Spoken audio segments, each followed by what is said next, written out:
I'm starting the recording now. Okay. Okay. All right. This is the one most of you, all of you have seen the movie guide anyway. But you may or not remember this sequence. This is the last one. Just so they complete the story. Devanand is a con man in the movie. And he becomes, by accident, becomes a sadhu. And what happens is કે ગામની અંદર દુકાળ પડ્યો છે, વરસાદ નથી પડતો. અને ત્યાં પડ્યો હતો તો somebody put a પેલું ભગવા કપડા એના પર ઢાકેલો હતો. એટલે everybody started thinking about this guy is a Mahatma. હવે એટલે this guy Devanand is stuck. He cannot tell them that I am not a Mahatma, but I am nothing.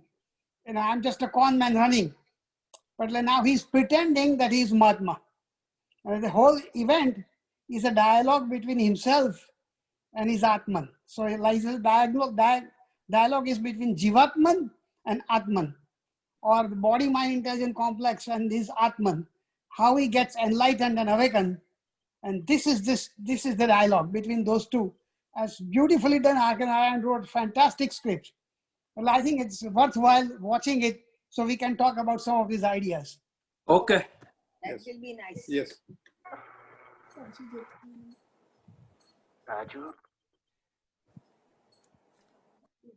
Raju.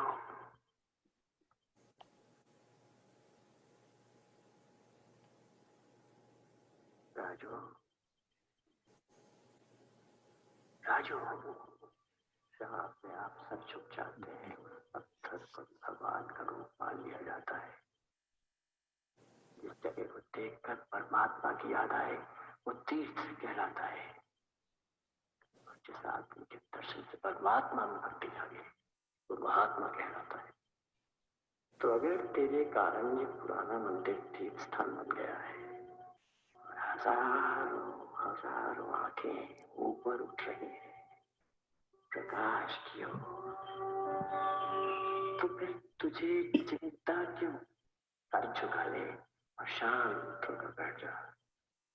समझ ले कि करने वाला कोई और है, तो सिर्फ एक बहाना है। काम उसका, नाम तेरा।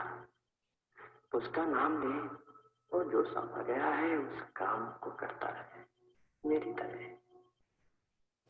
एक पत्थर की तरह। एक रंग है तो जहां भी ले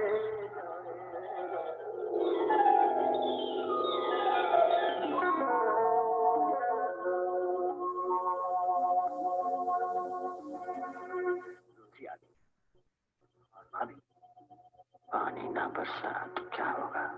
जिंदगी से बेजार होकर भागा, वो अब पीछा करे, वापस बुला रही, खुशियों के वादे करे। हजारों गरीबों की उम्मीदों पर पानी फिर जाएगा, उनका विश्वास मिट्टी में मिल जाएगा। मुझे क्या समझेंगे? ढोंगी, धोखेबाज। तुझे यकीन है कि पानी बरसेगा? तू भी इन जाहिलों की तरह अंधविश्वासी होने लगा? राजू, तू पढ़ा लिखा, तू ये तो नहीं सोचने लगा कि एक आदमी की भूख का बादलों से कोई रिश्ता हो सकता है? मैं नहीं जानता राजू, उलझने बढ़ती जा रही। ऐसी बातें सोचने लगा हूं जिन्हें सोचना कभी जरूरी न समझा था, लेकिन जिन्हें सोचना जिंदगी और मौत से भी ज्यादा जरूरी है। सवाल अब ये नहीं कि पानी बरसेगा या नहीं, सवाल ये नहीं कि मैं जीऊंगा या मरूंगा, सवाल यह है कि इस दुनिया को बनाने वाला, चलाने वाला कोई है या नहीं। अगर नहीं है तो परवाह नहीं, जिंदगी रहे या मौत आए, एक अंधी दुनिया में अंधे की तरह जीने में कोई परवाह नहीं। और अगर है तो देखना यह है कि वो अपने मजबूर बंदों की सुनता है या नहीं।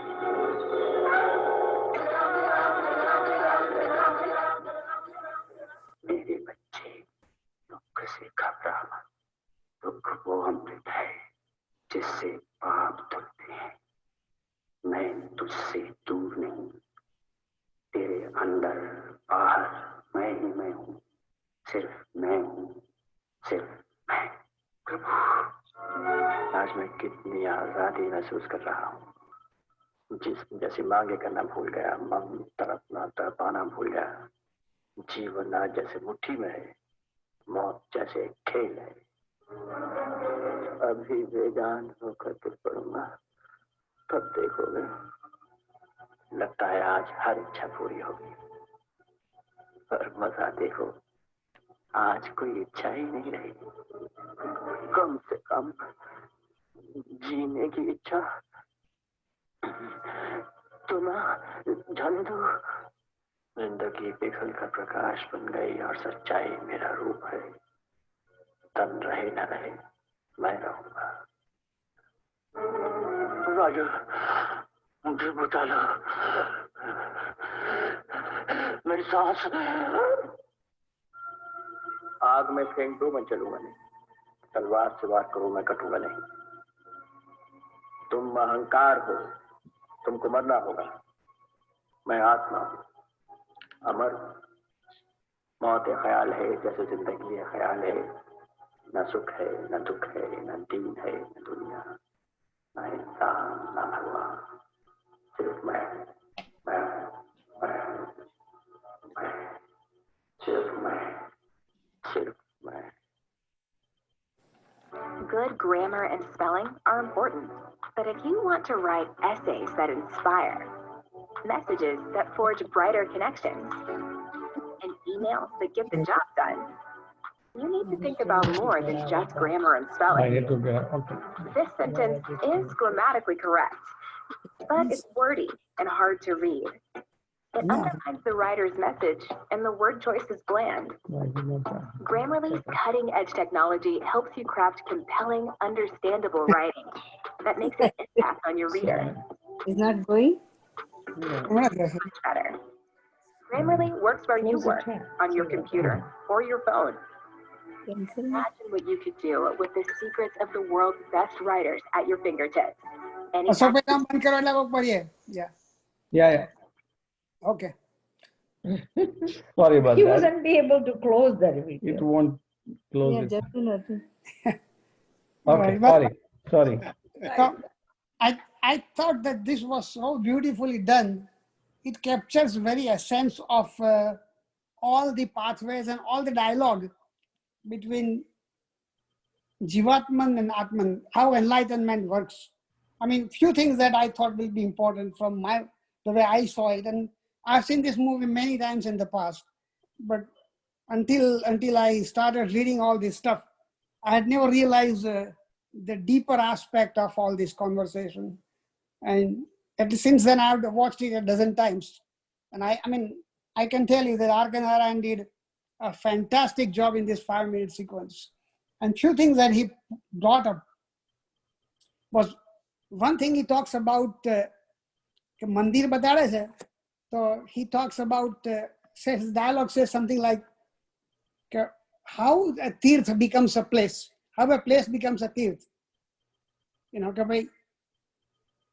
if your emotion is invested, and I think in one of the lectures that we, Anil Bhai and we were together, saying that, like, think about this, water is everywhere under the earth, but why do we go to a specific place, Banaras jao, Jagannath Puri jao, Kailash jao?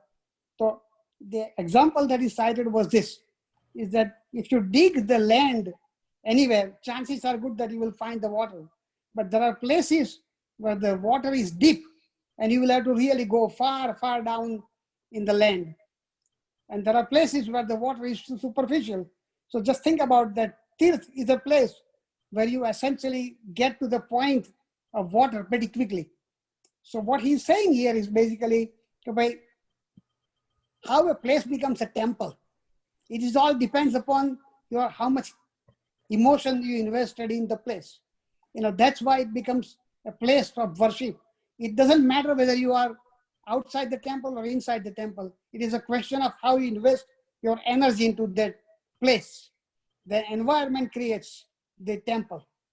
The other one talks about Karma Yoga. I mean, he talks about something like this. The dialogue says something like this. नाम तेरा है, तू करता है, नाम भगवान करेगा, तेरा नाम है. Something to that effect. Essentially, that you are an instrument of God's desire. So when dialogue between conman Raju and himself occurs, you just continue what you are doing. Whether you believe it or not doesn't matter. The conman is asking, tu apna andhashraddha wala je loko che, અને જો તને લાગે છે કે તું ઉપવાસ કરે તો આગળમાંથી વરસાદ પડવાના, ગાંડિયા જેવી વાત ના કરે. That's what he says basically. So what this guy is answering the question, okay, you continue what you are doing because you are an instrument of a grander design. It may or may not work, but you continue with an expectation that it may very well work. The second last part, especially the one that I liked most, was something like surrender, idea of surrender. He says something, even if you don't believe, come and surrender. It may possibly work. So the idea is basically dialogue between body and mind versus his intelligence, saying, well, even if you don't believe, even if you think it's superstition, just go ahead and surrender. It may very well work. And the last part is the most important part. When he says something like this, if you remember the dialogue, when he says, when the con man is asking, જીવવાની ઈચ્છાનું શું? તો કે હવે જીવવાની ઈચ્છા રહી નથી એમ કે as if like all my desires are fulfilled. The next sentence he says that as if like I have no more desires left. So that is the stance of purnata. આપણે પૂર્ણમિદમ પૂર્ણ જે stanza છે કે everything is infinity. When it comes out of infinity, remains infinity. So the desire is the driving force of life and death. If you do not have any more desires, there is no question of birth and death. So the answer he gives is something like this. Maut and jindagi or maut is same. And the next stanza, the last sentence he says is very important, which is a classical Advaita position. It says, Jeev and Ishwar are no longer relevant anymore. Sirf मैं हूं. Sirf मैं हूं, essentially what he means by that is I am the Brahman, I am the Atman complex. Everything else is an illusion. There is no birth, there is no death, there is no Jeev, there is no Ishwar. That's what he says. In the end, he says, Sirf मैं हूं. That means I am the only one that exists, and I am is the Brahman. So come and surrender to me. If you do not surrender, at least understand conceptually that there is nothing else except Brahman. That is the ultimate Keval Advaita idea that he ends up with. Anil Bhai might want to add something that I may have missed. No, I think essentially this is the view of any path that you take. And the main thing is, I was ગોડસેજીના ક્લાસમાં હતો એક વખત, તેમાં આપણે કંઈક ઉપનિષદ કહેતા હતા, મન એવં મનુષ્યાણામ બંધ મોક્ષ કારણમ. There was one sutra like that. We studied that. There it is the mind. And basically the desire comes out of the mind most of the time. So it is the mind. And I think every religion would, every philosophical system would say that if you can get rid of this mind, which is basically a desire-prone mind, then of course, you would see that ultimate thing, something that આપણે જેને ચૈતન્ય કહીએ છીએ, તેને આપણે જોઈ શકીએ એમ. કૃષ્ણ ભગવાન ગીતામાં કહે છે ને, ભૂતાનામ અસ્મિ ચેતના. તો એ ચેતના આપણી છે, એને આપણે જોઈ શકીએ, અનુભવી શકીએ. અને હમણાં મને this is a practical point of view. હમણાં મને 1-2 મહિના પર એક જણનો કોલ આવ્યો. He was going through a death process. He was certain કે બહુ તો 4 મહિના જીવશે. ને પેલા ડોક્ટરને પૂછ્યું તો કે આ દવા જો સફળ થાય, કે એનો 40% જ સફળ થવાનો, કેન્સર પેશન્ટ, તો એનો 40% જ આધાર છે, તો તમે 6 મહિના જીવશો. અને જો સફળ નહીં થાય તો તમારે 6-8 અઠવાડિયાની જિંદગી છે. તો he called me. No, એક બહુ લાંબા સમયથી કંઈક હતું એવું. But the point was કે he was so peaceful, because I think he had touched this particular thing. He had no desire left, and he was so this goes with all this, I think, the idea that daily life. Yeah. Right. And like the location where it is placed, he says there's a dialogue between heart and mind. I think that's what it says. But it is basically explanation to a non-educated audience. It is not dialogue between heart and mind. It is a dialogue between Jivatman and Atman. That is what it is. So I thought the essence of Keval Advaita, the last, was captured beautifully. And before that, the steps of surrender, which is bhakti, and steps of karma yoga, which is that you are the instrument, just keep on doing, was captured beautifully. So I thought that this was nicely done. And coming, Absolutely. I have a question though. yeah, go ahead. Whenever you have a break, no rush. No, go ahead and ask it, and that's fine. So the last sentence you said that is touched, I think, everyone. Okay, the last in the dialogue, I am the Brahman, right? Right. Right. So Emma, I am the Brahman. ये મને થોડુંક હજુ બેસતું નથી એટલા માટે કે what that has to do with the desire કે મારે જીવવું કે ના જીવવું કે એટલે હજુ I'm trying to connect those dots અને મને હજુ મગજમાં નથી ઉતરતું. Can you explain different way? Right. The way it is explained in Vedanta is something like this. A state of fullness, which is Atman Brahman complex, is a state where there is no more desire left because you have become complete, you have become perfect. So there is nothing that you are going to be able to add. The reason we suffer in life is because we feel that we are inadequate or we are not completely full yet. So there is something that we must acquire from somewhere, and somewhere is outside us, which will make us more perfect or full. But the problem is this. The problem is this. The desires are like a ghee. Every desire that you fulfill will generate more desire. If you have a rental apartment, the next thing will be, I want a house. When you have a house, the next desire will be that I want a bigger house. Or when you have a car, you want a better car. So it's essentially, no matter what you get from outside, there is always a sense of inadequacy.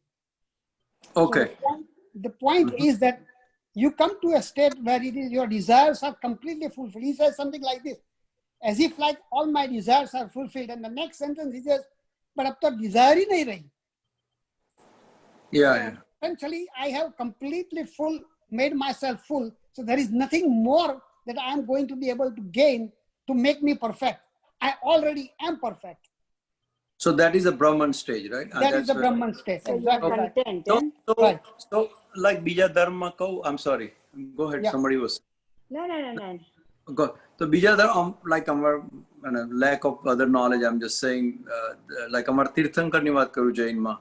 So my Swami reached to that Brahman stage કે ભાઈ એમને કેવળ જ્ઞાન થયું ને એમને right કે he could see everything and then he નિર્લેપ થઈ ગયા કે એમને કોઈ ઇમોશન ના રહ્યું એમ કે આ મારો બ્રધર છે કે આ મારું આ છે કે કોઈ ઇમોશન નહીં, you know. So that is Brahman stage, right? That is the Kaivalya state of Jainism, which is equivalent to Brahman state. Yeah, exactly. That's Vedanta. Okay. Right. Essentially in different nomenclature, but idea is same. Yeah, I got it now. Thank you. Okay. All right. There are a few things that were asked, and we kind of touched it, but I didn't complete the question. Naina been asked a question about what are the stages of, what are the levels of, or the stages of reality? And she asked me about Gujarati and Sanskrit words as well. I couldn't think of the Sanskrit word at the time, but this is what it is. An absolute state of Brahman is Paramarthik Satya. That is an absolute perfection. The state that we live in is empiric reality, which is Vyavaharik Satya. That means we live in a society or live in the world where it appears to be normal as it is, but it is a step below the absolute level. And the third level of reality is illusory level, which is that means I am dreaming. So if I am dreaming, the level of Satya is illusory. At the time I am dreaming, it looks like it's real. If I am being chased by the lion and I'm running, I will start feeling I'm sweating and my heart is pounding. But as soon as I wake up, I realize, oh, it was just a dream. And all the reaction that I experienced in the dream was just a make-believe in my own mind. So that is called Pratibhasik Satya. So that is illusory reality or Pratibhasik Satya.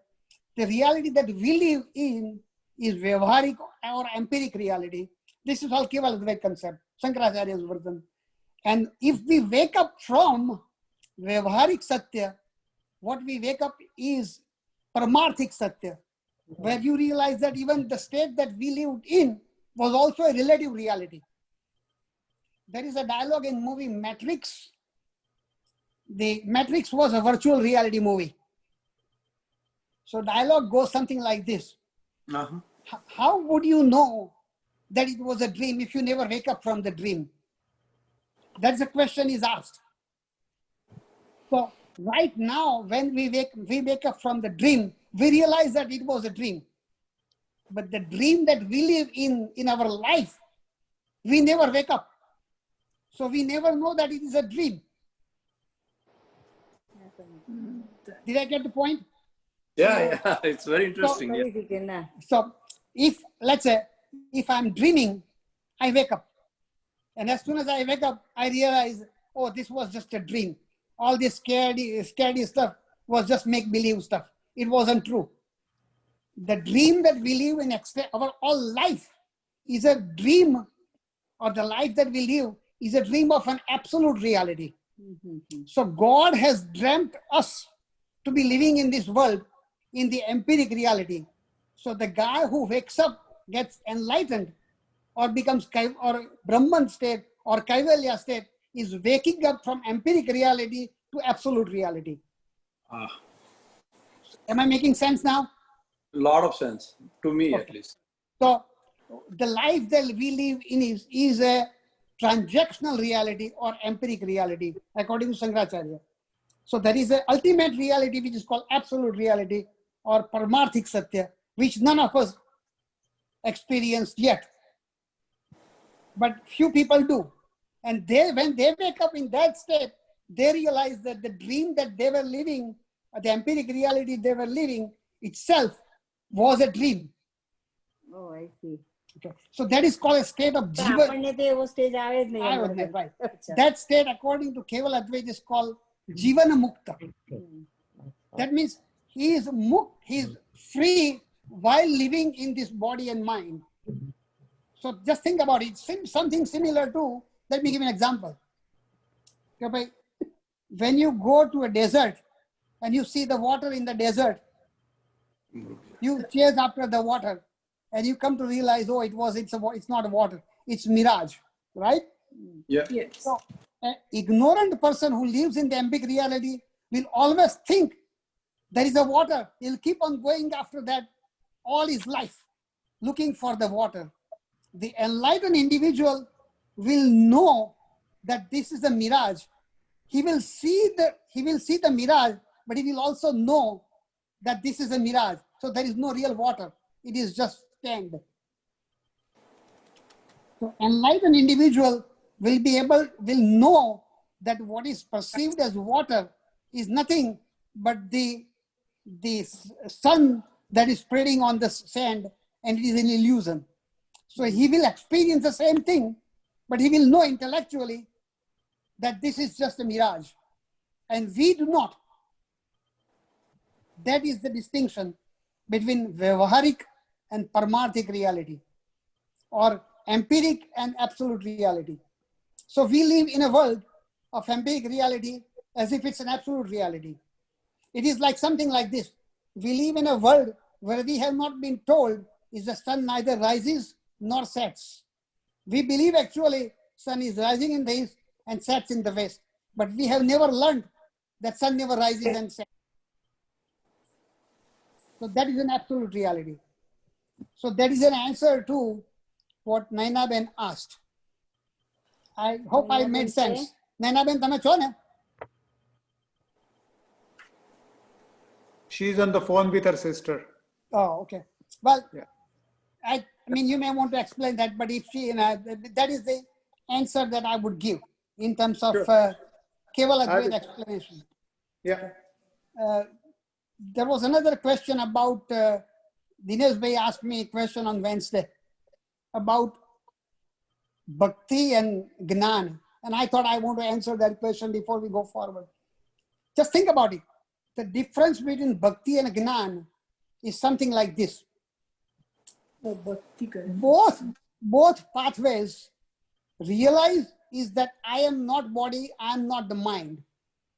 That I am Atman, that is experiencing body and mind complex. So I possess body and mind intelligence complex, but I am not that. I am the possessor of that. The difference between bhakti and gnana is this. Gnana will say, because Atman is same as Brahman, there is nothing more to know. Bhakti will say, wait a second, Atman is not Brahman. Atman is part of Brahman. So if you want to understand what is inherent within you and how it's connected to what is outside you, you must cultivate a sense of surrender. Because you are a fraction of what lies ahead. So that is the bhakti marg. So until the point that you realize that you are Atman, both of them come to the same conclusion, that I am not body and mind intelligence complex. But Keval Advaita says Atman and Brahman is same. So that's ultimate knowledge. And Bhakti will say, no, that's not absolutely true. You need to cultivate surrender, and you must get the grace of God, which is Brahman or Parabrahman according to Vaishnava school, in order to be able to unite. And also one more thing, Brahma Sutra says yogam, that means union. It never says, never defines what a union is. Keval Advaita say union will be dissolution of yourself into Brahman. That is Shankaracharya's version. But Vaishnavite school will say, wait a second, union, yogam is not necessarily dissolution of myself. I want to remain myself. I want to be Atman who is experienced the bliss of Brahman.